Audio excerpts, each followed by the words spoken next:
Madam Speaker, I rise today to recognize a dedicated champion for Rhode Island's working families, Mr. George Nee. Last week, George publicly announced his retirement as president of the Rhode Island AFL-CIO.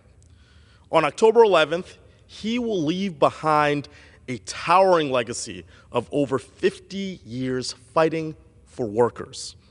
George has often said that there can be no democracy without a vibrant union movement. It's why he has dedicated his entire career to securing economic opportunity and advancing social justice. As George prepares to hand over the reins, I'd like to honor his incredible story, rising from humble beginnings to become the face of organized labor in Rhode Island. George Nee found his calling at Boston College in the 1960s. After meeting farm workers from California, he was inspired to make their cause his own. So inspired, in fact, that he dropped out of school as a 21-year-old to advocate for the cause full-time.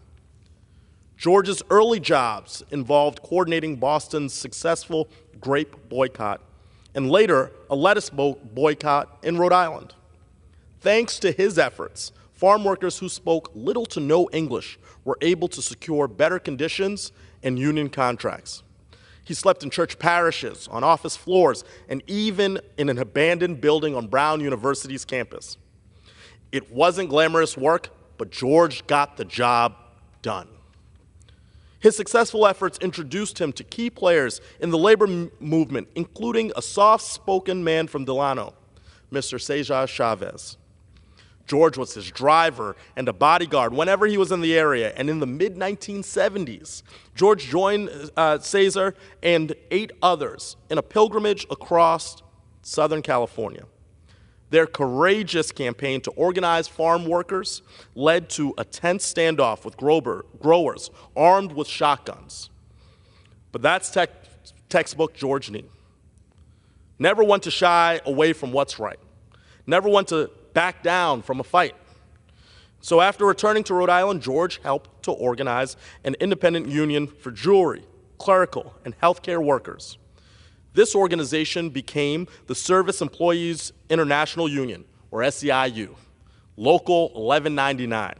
George served as its founding president from 1976 to 1983. Madam Speaker, I have a personal connection to Local 1199. It's the same union my mom proudly joined when she worked as a nurse in Rhode Island's nursing homes. In 1983, George was hired by our statewide AFL-CIO. From staff representative to executive director to secretary-treasurer to his 15-year run as president, George has become synonymous with the union. And thanks to his leadership, Rhode Island AFL-CIO and its affiliates are now more than 80,000 strong. Our state consistently ranks as having one of the highest rates of union membership.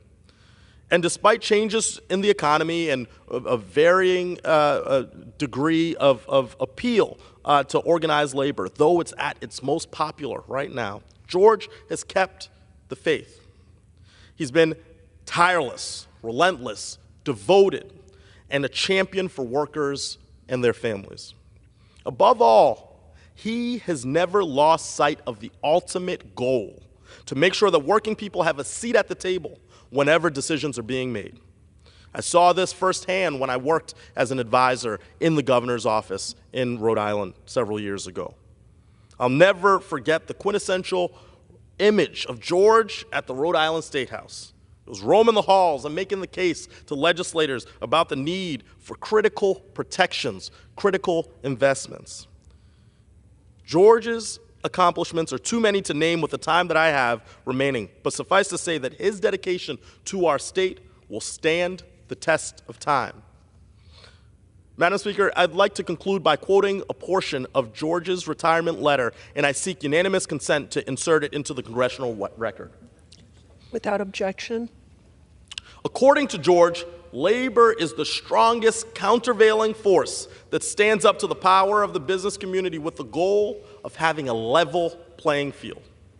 We truly are the people's lobby.